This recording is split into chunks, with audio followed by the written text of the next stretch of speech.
welcome back to the Antisocial Planet and to episode 23 of Bleach. So last episode, we had a bit of a setback.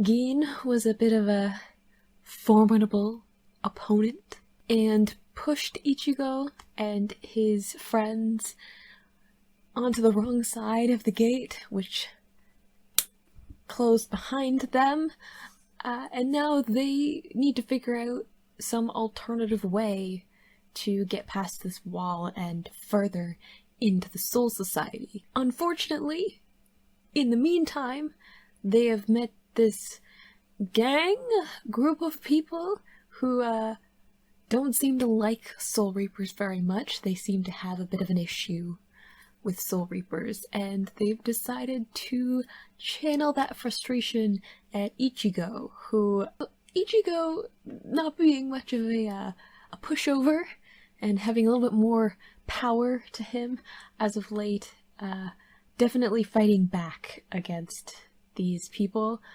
And we left off with some kind of alarm going off, and this group of people who ride on these boars freaking out a little bit. I don't really know what 9 o'clock means to them. I'm sure we'll find out in this episode.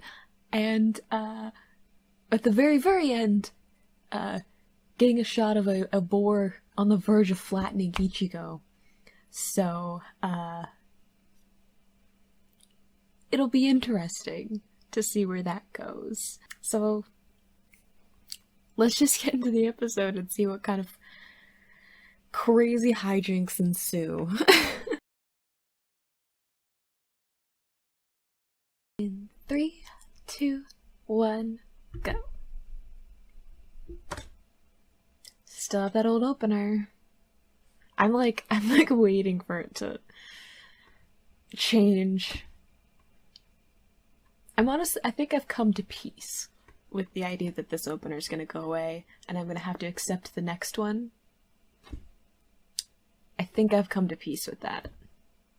Maybe. Depends how good the next one is. I've heard good things about the OST in general for Bleach, so maybe the next one will be better. It's happened to me before. Like, I love the first opener for Fullmetal Alchemist, the 2003 show, and was like, yeah, that's my song. Melissa's a great song. And then the last song in that series is Rewrite. That's my favorite. It's my favorite opening song from that show. And it didn't come until the end. So I'm willing to be open-minded about what the music might develop into.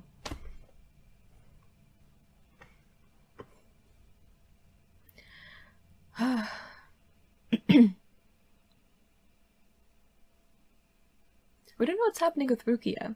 We haven't seen her in a little bit. Just waiting for execution? Avoiding her brother? What's Renji doing? Yeah, see, this is where we ended. Some kind of time limit.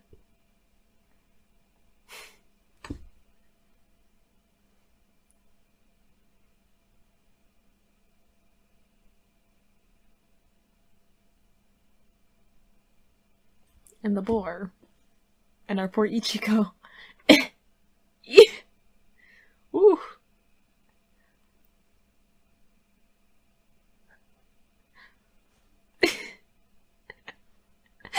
The pure chaos of the beginning of this episode. Anime.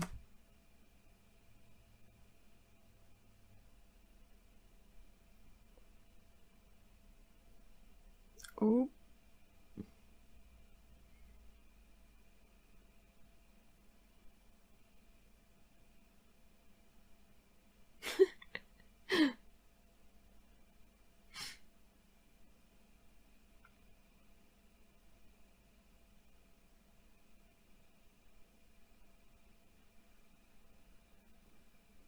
Ooh. Ooh, honey.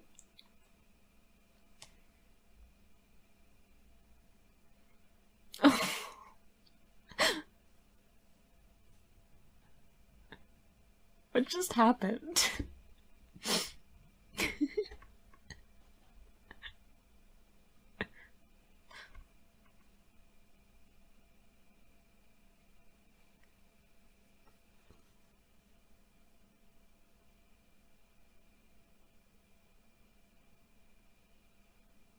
Oh, is the gatekeeper guy still laying out there trying to heal? Yeah, him.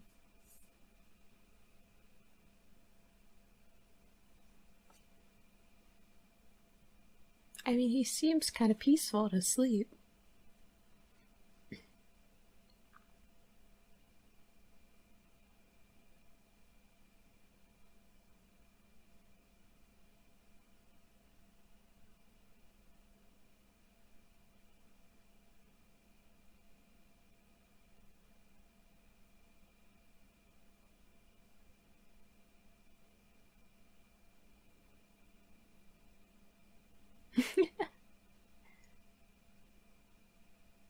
Oh.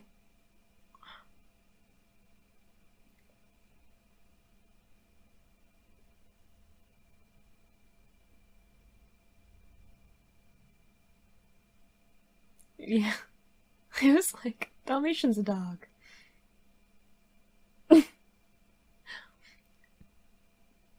Okay, but like, I low-key love Shadow and Orihime's friendship.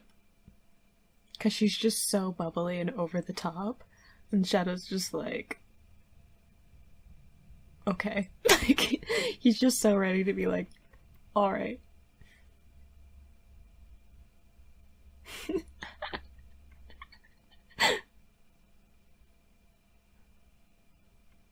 A guitar wielding samurai. Oh, he has to have a cape. Okay, you should.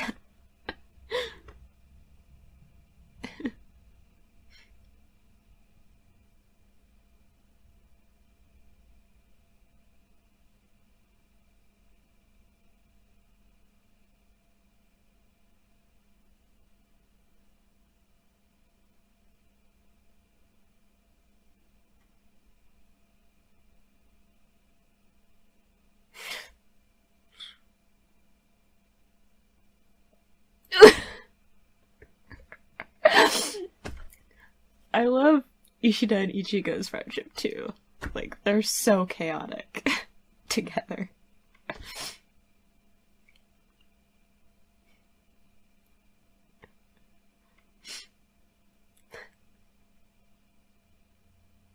Ooh.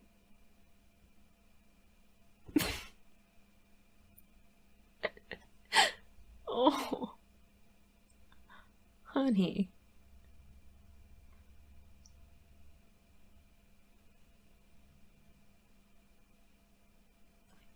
Fair point.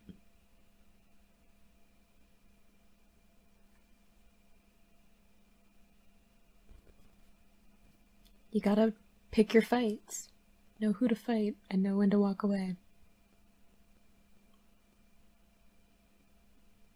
There's Rukia.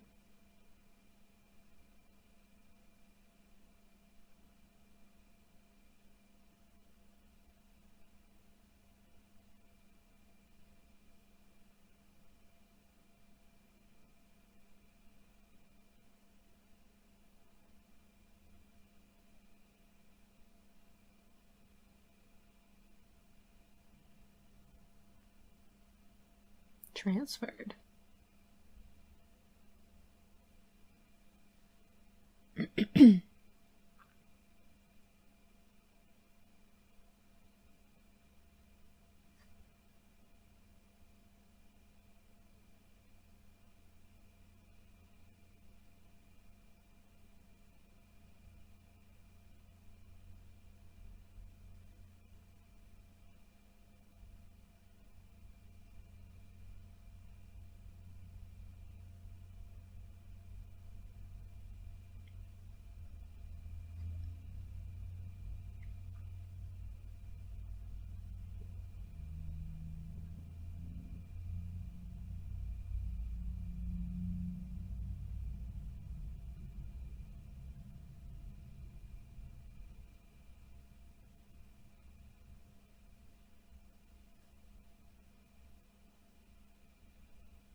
Oh, that's distinct.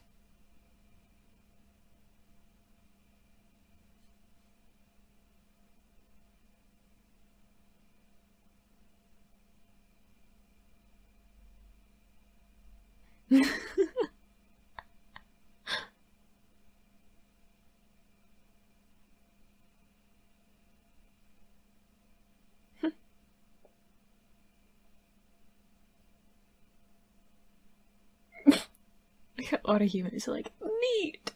Let's go!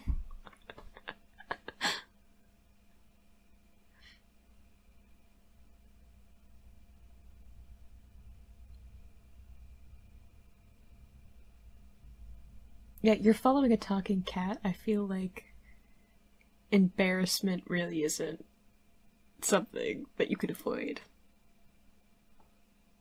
Like, the weirdness of this whole thing, we've come past. We've come past embarrassment.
That's true.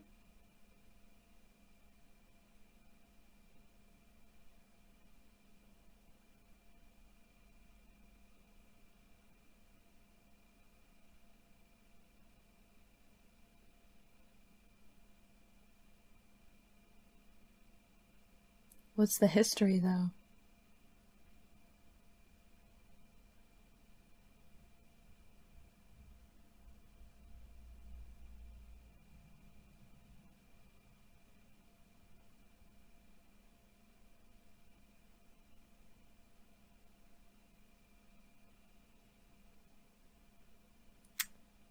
I definitely think it's gonna be difficult. Is this the nice part of the Soul Society?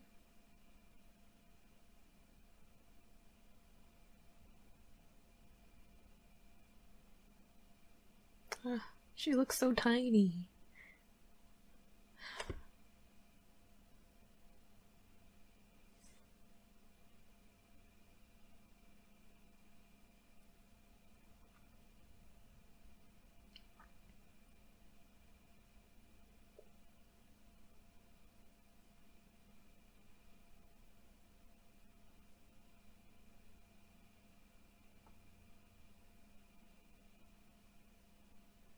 Oh wow.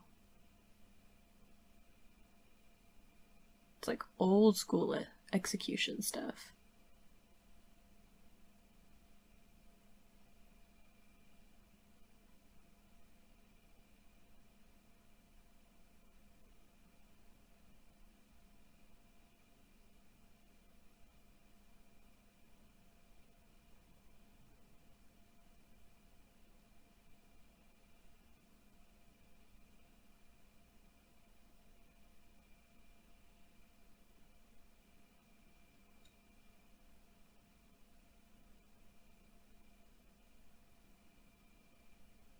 She looks so defeated. Hurts my heart a little bit.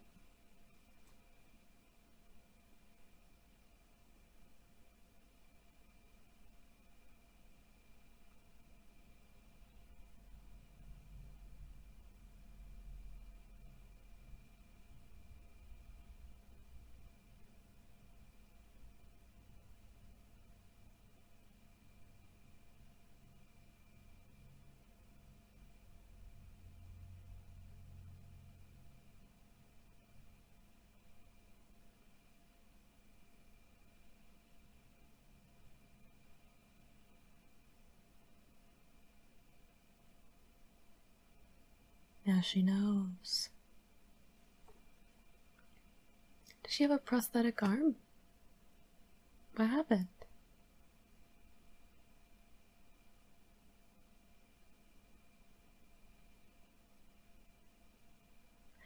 Oh, Urahara knows her too.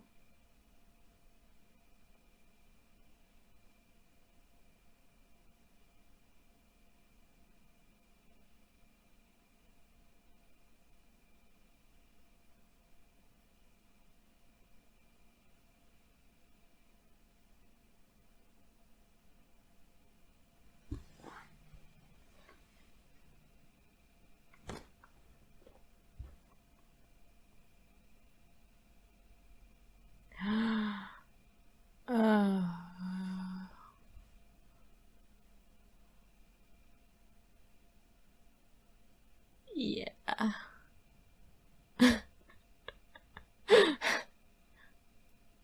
They've met.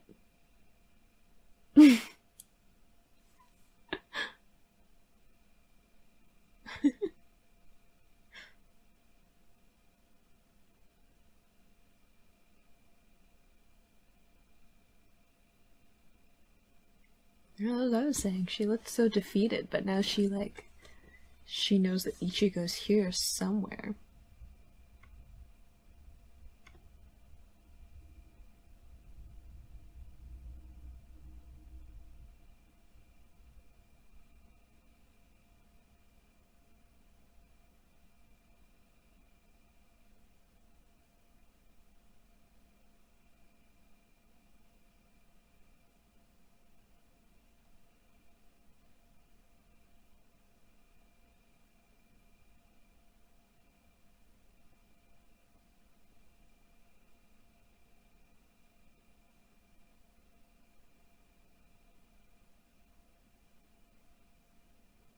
Is he a scholar of some kind? He has glasses. He has lots of papers and stuff.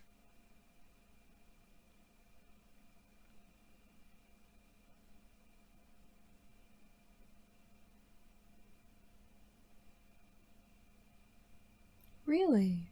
They have like a history. I knew that they knew each other, I just didn't know how much they knew each other.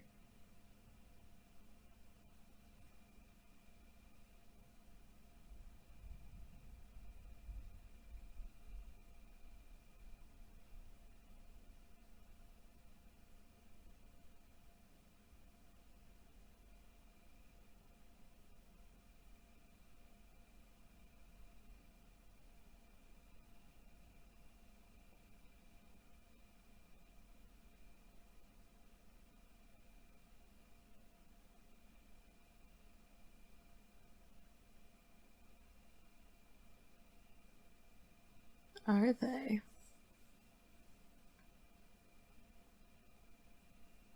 Her brother?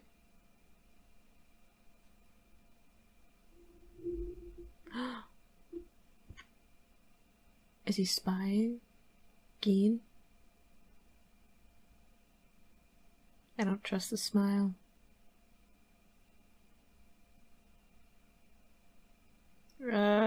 Boys.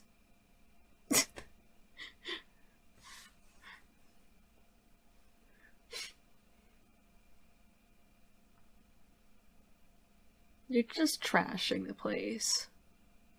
There are more important things going on.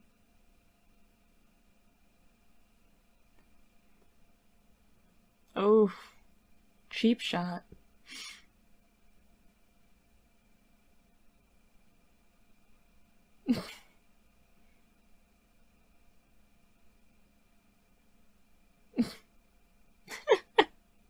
Everyone's just like waiting for this to pass. Uh-oh.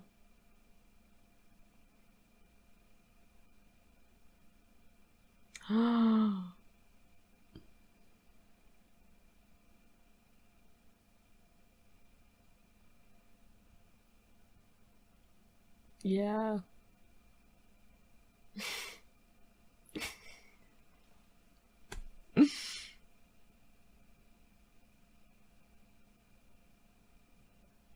Ooh.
You should have ever the scholar, just trying to understand, asking questions. Is that the chimney?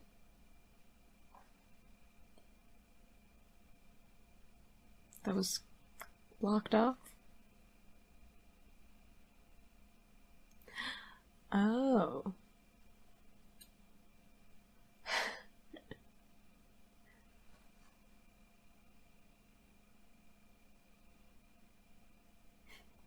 Oh no.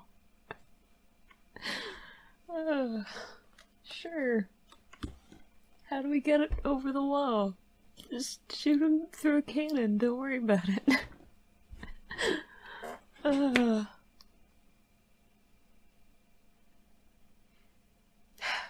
This show.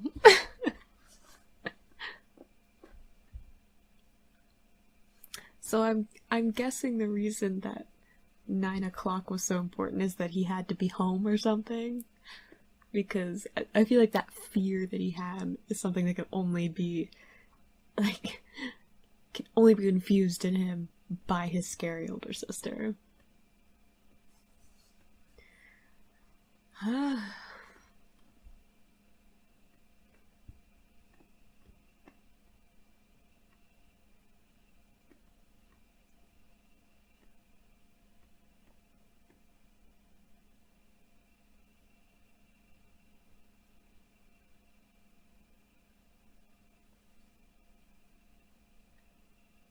Those are a lot of words to throw at me. Yeah. That's what I was thinking. There was an interesting mix in this episode between like the ridiculous hijinks that we had with Ichigo and Genji and all of these characters coming together in like parallel with what was happening with Rukia. Because like I said at the beginning of the episode, like we hadn't seen Rukia in a while.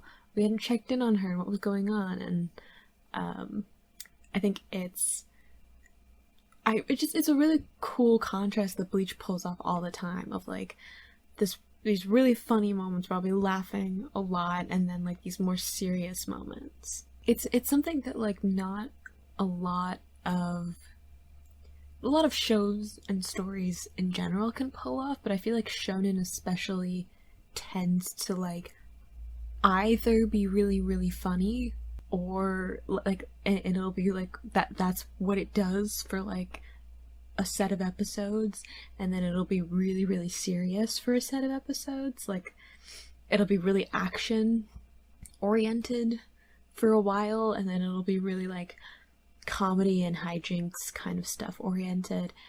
And it's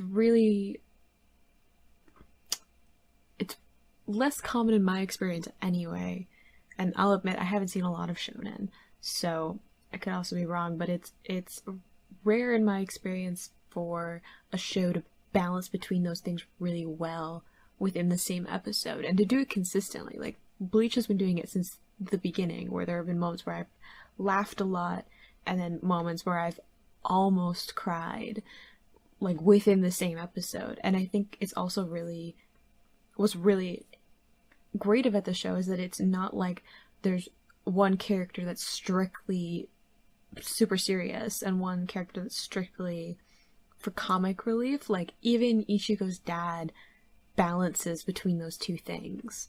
Like he comes off at the beginning as like a strictly like comedic relief kind of character, and then he can come in with these really important parenting moments, and like being able to balance between those two things. Even like Ishita, who seems like a really serious character, and I think he takes himself very seriously, but it like they push that attribute of him to the point of it being comedy. So I feel like this show is just getting better. Like I feel like it's making me laugh more, and I don't know if that's because I feel more connected to the story and the characters, or like I'm just being pulled more into like this arc in general. Like I feel like the story is getting better. It's like picking up momentum. So we got a few things with Rukia. We got her being transferred to this like repentance cell tower, where she can see the execution grounds, and she's supposed to find repentance while she's there before her execution. We also had Renji telling her that there was an orange-haired Soul Reaper that had come to the Soul Society, and so she could probably guess who that is. There are very few orange-haired people. It's a very distinct feature of Ichigo. But also this conversation that he had with that other Soul Reaper, Renji had with this other Soul Reaper, about all of these weird abnormalities in Ryuki's case, because this is the first case that I've seen, I'm assuming, and everyone who's seen the show has seen. So there's no like, we don't know the norm.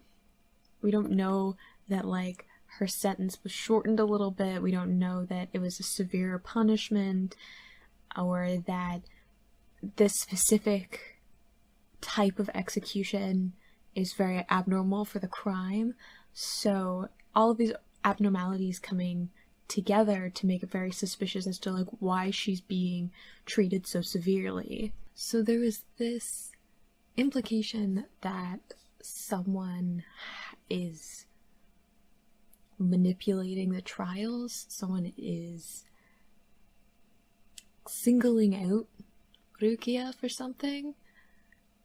I said, I mean, they pointed out that it was like a single person. I initially thought her brother, because he seems like a very by the books kind of person, and like he very much wants to detach any kind of personal feeling from it. But then we got this shot of Gin, I think, probably Gin because of the smile. His face was obscured, but I think it's probably Gin, like smiling in the shadows. I think he was like eavesdropping, and I really don't trust Gin. So I don't know if he somehow is manipulating the situation because of some kind of history with Rukia or with her brother. I don't really know what motivates him. So, like, I don't trust him, but I don't know if that makes him, like, malicious in any way. Like, he could just be someone who kind of, like, is he, like, a trickster, or is he, like, a trickster and someone who has, like, their own interests before other people, but there's, like, nothing really, like, ambitious about that? Or does he have a lot of ambition and has some kind of more aggressive ulterior motive to what he does? I don't know yet, because we haven't spent enough time with him.